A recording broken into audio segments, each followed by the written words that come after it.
Hi again and welcome back. In this video, we're going to be looking at vocabulary that has to do with prayer and worship.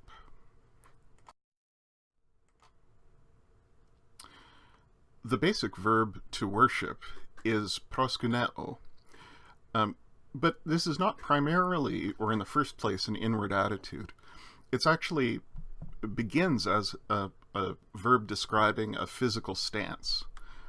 It's to bow down. And it often included lying right down on your face on the ground. It was a sign of respect for somebody's power. And this is why sometimes in the New Testament and in the Greek translation of the Old Testament, human rulers and angels can be the objects of this verb proskuneo. It doesn't necessarily imply they're divine. It simply implies a profound recognition of somebody's power and a profound expression of respect for that power. And then that becomes the essential posture or attitude that one takes toward God. When we think about reverence or fear of the gods, one of the first nouns we think about is eusebeia, which means piety or reverence for the gods. And this was a chief virtue in Greek and Roman ethics. The related verb is eusebeo, which means I show piety or I act reverently. And there's a third declension adjective that goes along with this family, eusebes or eusebes in the neuter, which means pious, or if it's used substantively, a pious person. Again, this is a third declension adjective of the asthenes type. So the real stem is going to end in epsilon. It's going to be eusebe, and so the genitive singular predictably will be eusebus, with the epsilon stem vowel combining with the omicron of the os ending. And similarly, the masculine and feminine nominative plural will be eusebes, with epsilon iota, and the neuter nominative plural will be eusebe, combining the epsilon stem vowel with the regular alpha ending for the neuter nominative plural. Another common way of talking about piety in the ancient world is to talk about fear of the gods. And so the verb theosebeo means I fear the gods, or in Jewish and Christian circles, I fear God, capital G. That's a epsilon contract verb.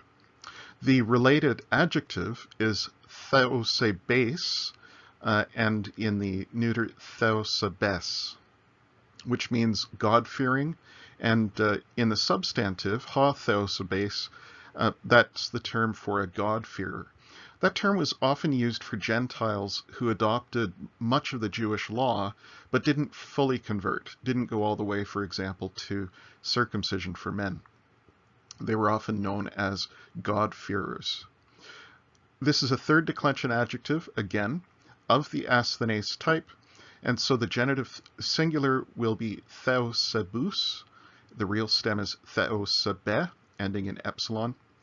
The masculine and feminine nominative plural will be theosebes, the epsilon at the end of the stem combining with the epsilon in the s ending. And similarly, the neuter nominative plural will be theosebe with an eta ending because the epsilon and alpha have combined. The basic verb to pray is proseuchomai. I pray or I request. It's not a strictly religious word. It's actually a general term for making a strong request. And the noun that goes along with it is he proseuche, prayer or request.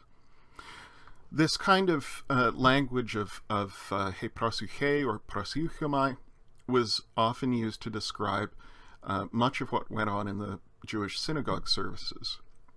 So much so that a synagogue could be called an oikos proseuches, a house of prayer, or even just a proseuche, a prayer, the name being derived from the chief activity that took place there.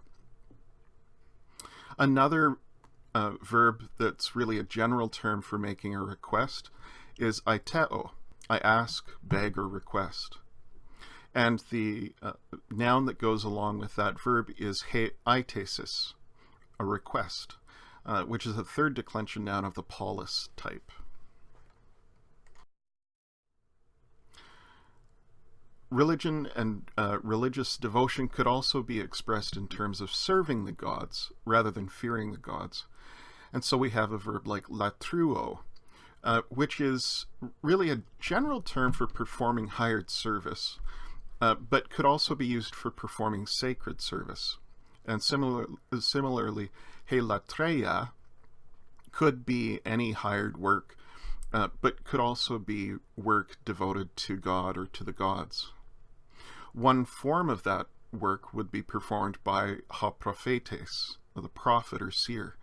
And this was a figure that was important not just in Jewish faith, but also in broader Greco-Roman piety, where various prophetic figures and seers were assumed to receive visions from the gods. And these visions were taken very seriously.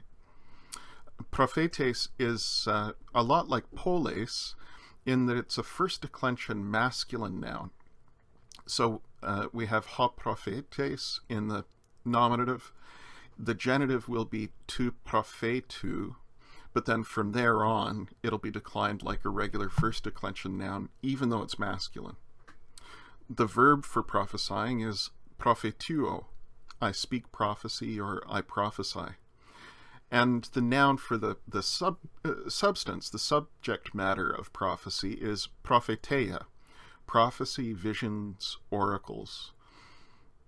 Finally, one of the unusual things to us that could be done in service of the gods is for a woman to remain a virgin.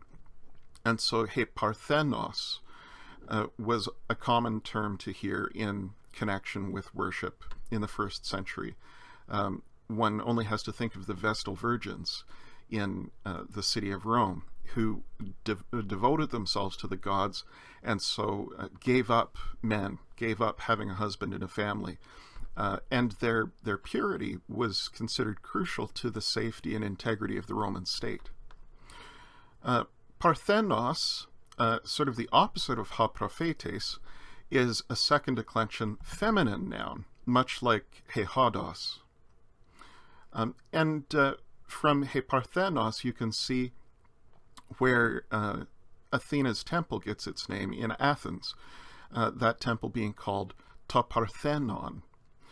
And if he parthenos comes from the adjective parthenos, parthene, parthenon, then ta parthenon is the virgin place, or the place of the virginal deity, because of course Athena was assumed to be often at least a perpetual virgin to go along with her role as a warrior.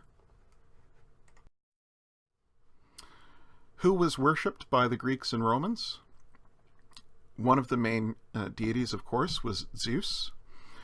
He was often treated by philosophers as the name for the one God, since Greek philosophy and Roman philosophy had a tendency to become effectively monotheistic. And so Zeus could be a particular deity in the Greek pantheon, but could also be a label for the deity in general. The real root of Zeus is di, and so the genitive is dios, etc. It's a third declension noun. Artemis was a feminine deity associated with the hunt and fertility, and the real root of this third declension proper noun is Artemide, and it's declined like Pais is, so Artemidos, Artemidi, etc. Finally, Apollon was a male deity associated with visions and prophecy, and the genitive of this third declension noun is Apollonos, because it follows the same kind of pattern as Ampelon. So Apollon is actually not just the nominative singular form, but is the real root of the noun as well.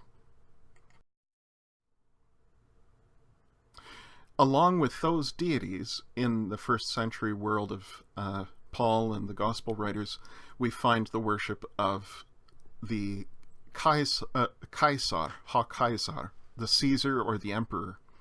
This was originally a proper name for Julius Caesar, Julius Caesar, and quickly became a title for the Roman Emperor among his heirs.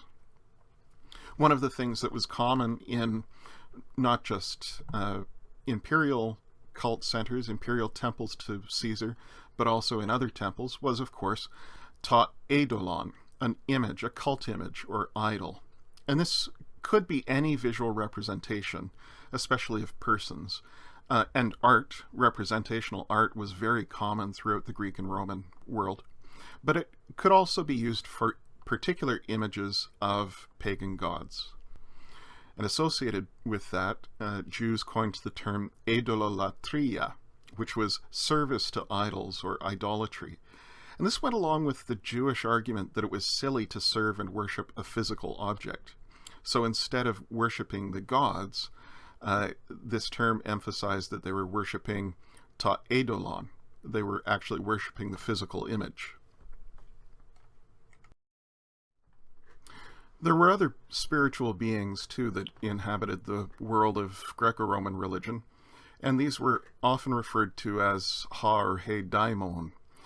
This is sometimes translated demon, but it was a generic term in Greek and Roman language for any spiritual being. It certainly wasn't negative or had any evil connotations. And the variant form ta daimonion had essentially the same meaning. In Jewish literature, though, ta daimonion or ha daimon was always an evil spirit.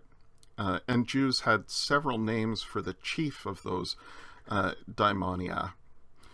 One common name, of course, was ha-satanas, Satan.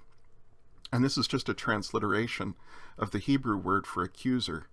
This is another masculine first declension noun, but it has an odd genitive, satana, instead of satanu. Once you get beyond the genitive, of course, it declines just like a regular first declension noun, but this time using alpha endings in the singular as well as in the plural.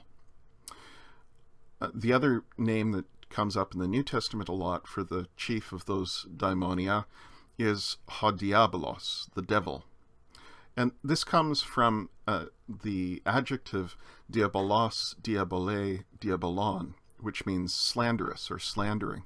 So actually, ha diabolos wasn't a name so much as it was a title, the slanderer, which actually has a meaning that's fairly close to ha satanas, who's the accuser.